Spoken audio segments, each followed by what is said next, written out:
from Tashkent, the capital of Uzbekistan. I just arrived yesterday. Flew here from the little Eastern European country of Moldova through Athens, Greece, so I am very jet lagged. It was a intense 24 hours of traveling getting here.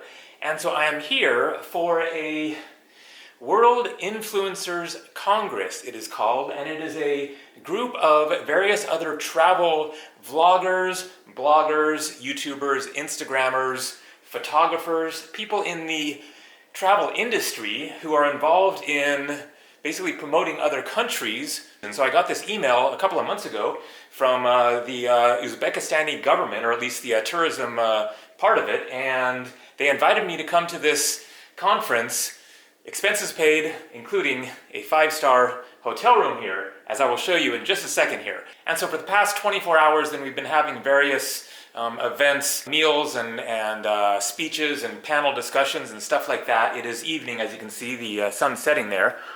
And I have some time free before we leave early tomorrow morning, going on an adventure throughout Uzbekistan for the next few days. We're going to be visiting 4 different cities here within Uzbekistan in like 5 days, something like that. And so I just wanted to give a quick little intro to this trip because I'm not sure when I will be able to edit and upload videos going forwards in the next few days. So I'm just going to give a quick tour of this room, and I would love to show more of the hotel, but I don't have time. It is getting close to dinner time, and it is also very busy. There's a lot of people around here because of this conference. It is huge. There are like 70 participants who are all going to be traveling together. So this is like a totally different thing for me than traveling solo all the time. And this luxury, as anyone who follows this channel knows, is totally different for me. I could not afford this room for very long. I will tell you the price in just a second. But I also wanted to mention that there are some other travel vloggers in this group. I was very much looking forward to getting here and seeing who else was going to be here. And so the people that are here that I recognize, who I also follow their adventures, are the High on Life crew. Like 5 guys from the High on Life crew are here. Jordan from Travel Light, David Hoffman of David's Been Here, Jacob Lucatus, and Alex Chacon, and we've all been hanging out and talking and stuff, so it's been really cool to finally meet some of the other people that are doing the same thing that I am doing and can, you know, relate and understand this whole YouTube travel filming and traveling and editing and uploading and doing the whole deal that I do on a regular basis. So let's get to the tour finally. So, bathroom. Not super fancy, however, that is only one of the bathrooms. And so when I arrived last night, then I went to the reception desk and they said, well, unfortunately, we don't have any of these standard rooms for you, so we're going to have to upgrade you to a suite. And I was like, okay, sweet, works for me. And so I checked the prices on booking.com for this hotel, and the cheapest rooms available, I guess the standard rooms, were about $300 per night.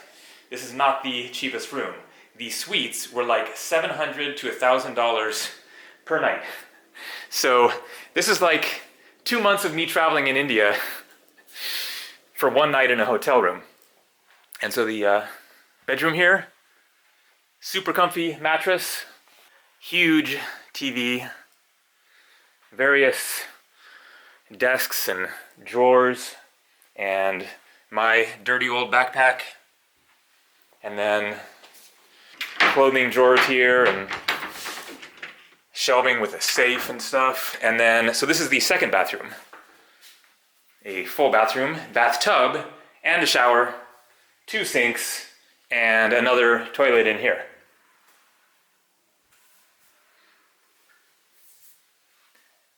So pretty fancy. I'm going to enjoy it while it lasts, which is not going to be very long. And then I have a few days after this conference is over, in like 5 or 6 days, I asked them to book my flight going back. They covered the flights as well. I asked them to give me a few days extra here in Uzbekistan to explore on my own. And I'm not sure what I'm going to be doing on that few days that I have, but I want to travel, you know, away from the group and see some more of the country as much as I can in another few days after that. So anyways, stay tuned for videos coming from Uzbekistan. This country looks really, really amazing. It is little known, but it is definitely up and coming, and that is part of the point of this trip, is to promote it more and show that it is a beautiful and safe and clean and actually quite cheap country other than 5-star hotel rooms, but the taxi ride yesterday from the hotel here to the restaurant where we had a welcome dinner, we had to pay for the taxi ride, and it cost $1. So the taxis are very affordable then. I haven't paid for anything else yet, so I'm not sure about the prices of food and stuff like that, but I will do my best to document that in the coming week or 8 or 9 days or so. So that's it for this video, and stay tuned. It might be a little while till I get some good content coming out from Uzbekistan, but stay tuned, it's gonna be worth it. See ya.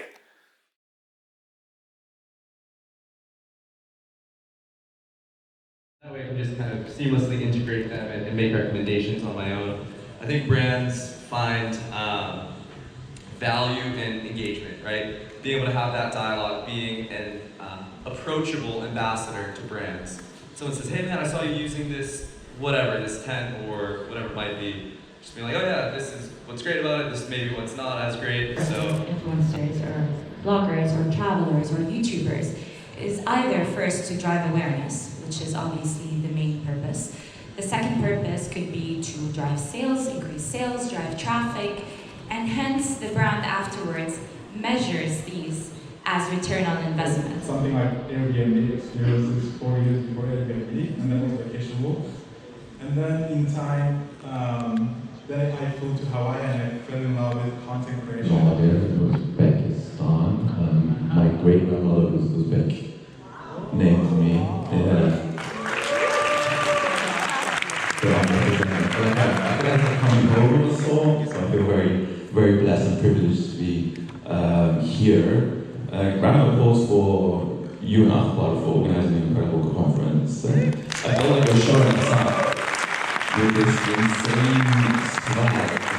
Can you talk about this for a second? I mean, like, looking very sharp. I think all of us on the kind of influencers, I kind of feel very underdressed next to you, bro. What I think we've all experienced is just that, is we don't usually deal with the national size government, we deal with the local, we deal with the regional. And I think that's kind of like the trend that's happening now. So for those in the industry that are looking to market certain regions, that's what most of us are used to. And I think that's what we're all kind of exposed to. So it's nice to see the difference here. But I definitely think it's the future because this is where it's at. And what has happened is, I'd like to see the push towards more country-oriented, so I hope that goes further, but I think the base is always the regions and the provinces that will continue to push the tourism and the influencers and the destination marketing. Many called Lithuania.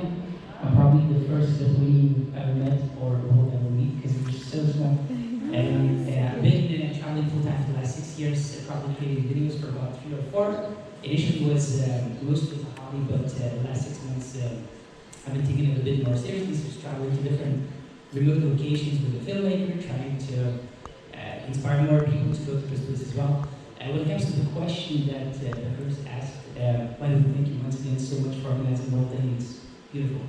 I really do think that influencers can certainly market a destination very well. It depends on the kind of content you create and whatnot. I've had one kind of cool personal experience. So once again, the country's super small. Every time you travel, no one knows what it is, whether it's a city or a village or a